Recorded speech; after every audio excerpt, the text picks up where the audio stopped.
ಈಗ ನಮ್ಮಲ್ಲಿ ಬಹಳ ಒಂದು ಕಡೆ ಈ ಈ ಈ ಥರ ಉಪದೇಶ ಮಾಡ್ತಕ್ಕಂಥವರು ಸುಬ್ರಹ್ಮಣಿ ನಾರಾಯಣ ಮೂರ್ತಿ ಥರ, ಇನ್ನೊಂದು ಕಡೆ ಮೋಹನ್ ದಾಸ್ ಪೈ ಅವರು ನಮ್ಮ ರಾಜ್ಯಕ್ಕೆ ಅವರು ಉಪದೇಶ ಹೇಳ್ತಕ್ಕಂಥವ್ರು, ಇನ್ನೊಂದು ಕಡೆ ರಾಜಗುರುಗಳು ಅವರವರೇ ಒಂದು 4 ಜನ 5 ಜನ ರಾಜಗುರುಗಳು, ಇನ್ನೊಂದು ಕಡೆ ಸದ್ಗುರು.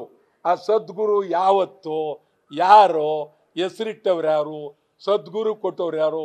ಮೈಸೂರಿನವರು ವಾಸುದೇವ್ ಅಂತ ಅವರು ಸಡನ್ನಾಗಿ ಸದ್ಗುರು ಆಗ್ಬಿಟ್ಟು ಇಲ್ಲಿ ಬಂದು ಲಿಂಗ ಪ್ರತಿಷ್ಠಾಪನೆ ಮಾಡ್ತೀನಿ ಜನ ಬನ್ನಿ, ತ್ರಿಶೂಲ ಇಡ್ತೀನಿ ಜನ ಬನ್ನಿ, ಕಾವೇರಿ ಸರಿಪಡಿಸ್ತೀನಿ ಜನ ಬನ್ನಿ, ಮಣ್ಣು ಸರಿಪಡಿಸ್ತೀನಿ ಜನ ಬನ್ನಿ. ಜನಕ್ಕೆಲ್ಲ ಇದು ಒಂದು ರೀತಿ ಮೋಸ. ಈ ಥರ ರಾಜ್ಯದಲ್ಲಿ ಜನರನ್ನು ನಂಬಿಸಿ ಒಂದು ರೀತಿ ಗಿಲಿಟ್ ಮಾಡ್ತಕ್ಕಂಥವ್ರು ಇದ್ದಾರೆ. ಇದು ಒಳ್ಳೆಯ ಸೂಚನೆ ಅಲ್ಲ. ನಮಸ್ಕಾರ. ಹೌದೌದು, ಬ್ಯಾಂಕ್ ಇಂಪಾರ್ಟೆಂಟ್. ಬ್ಯಾಂಕ್ ಭಾಳ ಅದು ಭಾಳ ಖಂಡಿತ. ಈಗ ನಿಮ್ಗೆ ಹೇಳಿದರೆ ಒಬ್ಬ ಭಾರಿ ದೊಡ್ಡ ಗೋಲ್ಡ್ ಅವನು ಹೋಗಿ ಇಂಗ್ಲೆಂಡ್ಲಿ ಕೂತಿದ್ದಾನೆ ಬ್ಯಾಂಕ್ ಲೂಟಿ ಮಾಡ್ಬಿಟ್ಟು. ಆಮೇಲೆ ಮಲ್ಯ ಅವನು ಅಲ್ಲಿ ಕೂತಿದ್ದಾನೆ ಇಂಗ್ಲೆಂಡ್ಲಿ. ಇನ್ನೂ ಒಬ್ಬ ಭಾರಿ ಅವರೆಲ್ಲ ಇಂಗ್ಲೆಂಡ್ಲಿದ್ದಾರೆ.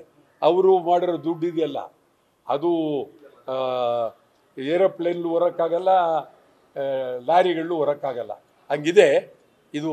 ಮತ್ತು ನಮ್ಮಲ್ಲಿ ಚರ್ಚೆ ಮಾಡಬೇಕು. ಇವ್ರು ಎಷ್ಟು ಜನ ಇದ್ರ ಬಗ್ಗೆ ಚರ್ಚೆ ಮಾಡ್ತಾರೋ ಗೊತ್ತಿಲ್ಲ. ವಿಧಾನ ಪರಿಷತ್ನಲ್ಲಿ ಯಾವ ರೀತಿ ಚರ್ಚೆ ಮಾಡ್ತಾರೋ ಗೊತ್ತಿಲ್ಲ. ಅವರು ಚರ್ಚೆ ಮಾಡಿದ್ರೆ ನಿಜವಾಗ್ಲೂ ಈ ರಾಜ್ಯಕ್ಕೆ ಒಂದು ಒಳ್ಳೆಯ ಸಂದೇಶ ಹೋಗುತ್ತೆ.